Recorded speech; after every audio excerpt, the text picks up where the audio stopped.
7 days out until Outriders. What's up, everybody? Welcome back to some more Outriders daily gameplay and news videos. Today we're gonna cover a really interesting subject. Of course, we do have a new update for the demo, a pretty small one with just a couple of changes listed. We also finally got the full list of trophies. This was for PlayStation 5, by the way, if you're not familiar with these. And we're gonna check these out in just a little bit because it seems like this is probably gonna be a pretty decently easy platinum, and there's a ton more to discuss, including a really awesome endgame level 30 build that I want to talk about. So as always, if you enjoyed this video at any point, don't forget to leave a thumbs up on it, and let's jump right in. But let's begin with what's supposed to be, I believe, update 1.07 or patch 1.07. This one, of course, is available right now for all of the platforms. It's a smaller patch according to the announcement, but we're sure that PlayStation players will be happy to see the reduction in touchpad sensitivity.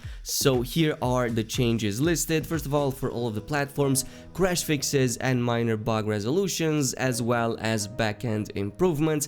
And finally, for the PlayStation specific changes, we have a decreased default touchpad sensitivity. According to the same tweet, for some users the sensitivity of the touchpad was at a level where they would inadvertently open the menu/inventory mid-battle. This should help prevent that in the future. Now, we do have to talk about a small disclaimer that I have about this new update. Now, of course, you have to check in game if this also affects you, because it seems that there's quite a number of players who are complaining about losing items after this new update was implemented. So one user on Reddit mentioned that he lost 2 legendary guns after the new update on Xbox Series X, and after checking the inventory, yeah, they are pretty much gone. I also went in game, checked it out, I didn't have any issues, so totally let me know if you are in that situation, if any of these issues were resolved for you, or if you encountered them after the new update. But with that in mind, we also have the full list of trophies right here for the PlayStation 5, so if you want to check it out,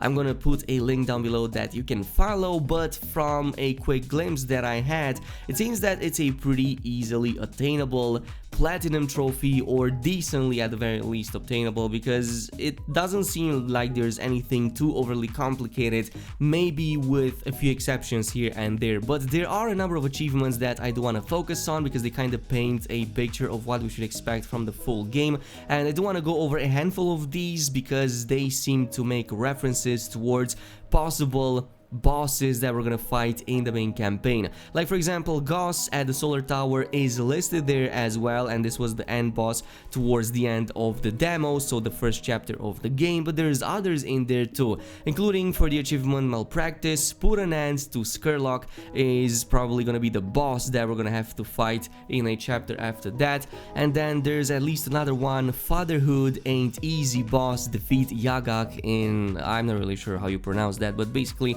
it's likely another main boss that we have to fight at some point. Now, there's others in there too that are pretty important. One of them is for the wanted quests that I've talked about, the bounty hunting system basically that exists in this game. We did make small references here and there. Well, it seems that this is actually a quest line, and it comes with the achievement Hand of Death, which requires you to complete the wanted quest line. So it's likely going to be a series of smaller quests or smaller objectives that you have to basically complete, maybe hunt a number of different types of, let's just say, bounties, and take care of them. And once you're done with that, you're gonna be able to get the achievement and maybe something really awesome at the end, because the same one applies to monster hunting. There's one for that as well. We already know about monster hunting quite extensively from previous videos that we've covered, and it comes with the achievement Big Game Hunter. Complete the hunter quest line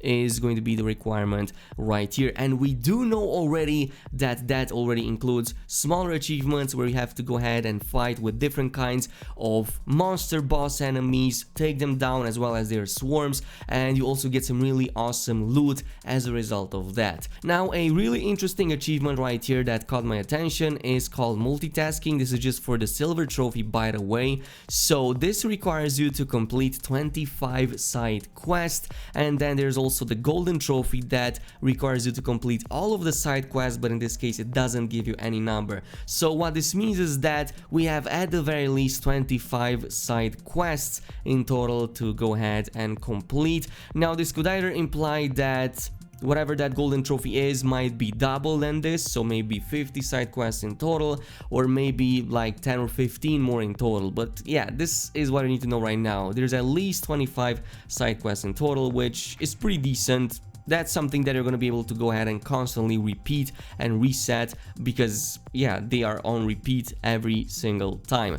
But everything else from this point on is just a matter of reaching a high level, of killing a number of enemies or elites, and also equipping legendary items or legendary gear on your character. Everything else is pretty much pretty easily obtainable, and eventually you're gonna get these anyway by simply playing the game. There's a few more ones that are a little bit more complicated, like for example filling journal pages. I know that the small collectible readable stuff is something that I usually struggle with because I just can't be bothered to even read them, so maybe in this area I will lag quite a little bit, but everything else seems easy enough, at least in my opinion. Now on a final note, let's talk about a pretty interesting post that the team has made yesterday over on Twitter, because they made a continuation of their Fire Witch Pyromancer build that we've talked about a couple of days ago, and they posted actually the full build for everybody in case you want to use it in the endgame as well.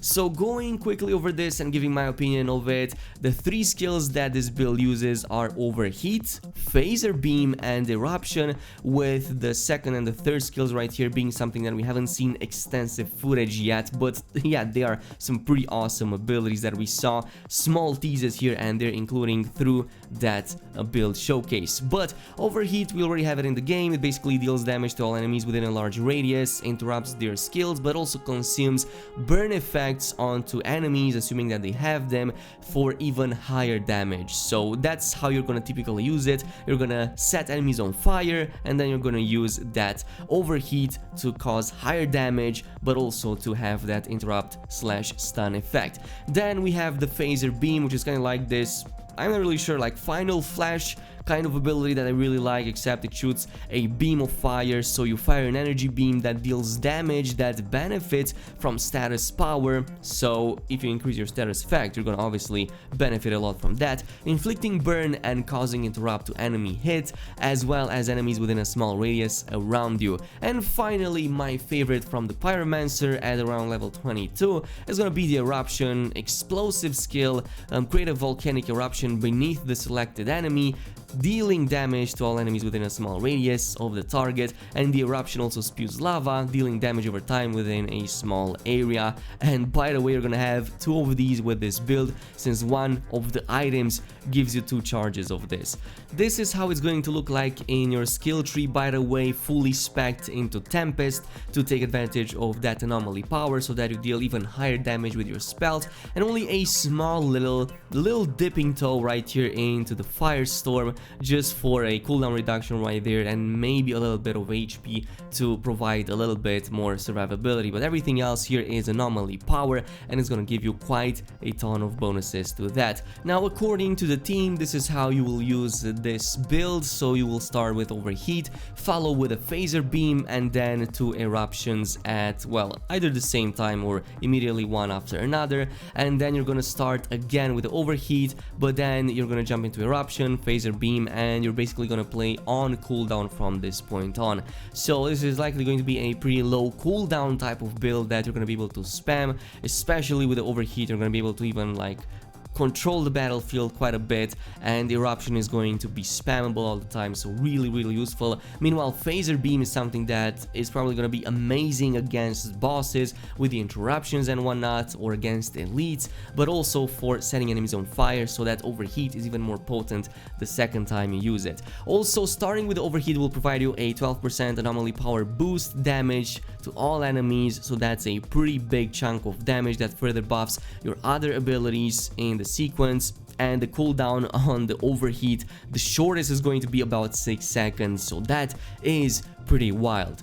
So really interesting build. Of course, as I've said, whatever you saw right now with the Pyromancer at a low level in the demo isn't even close to how powerful this class is in the end game, so if you are still on the fence about it, maybe try it when the game comes out and level it up to max, because it's gonna be definitely worth it.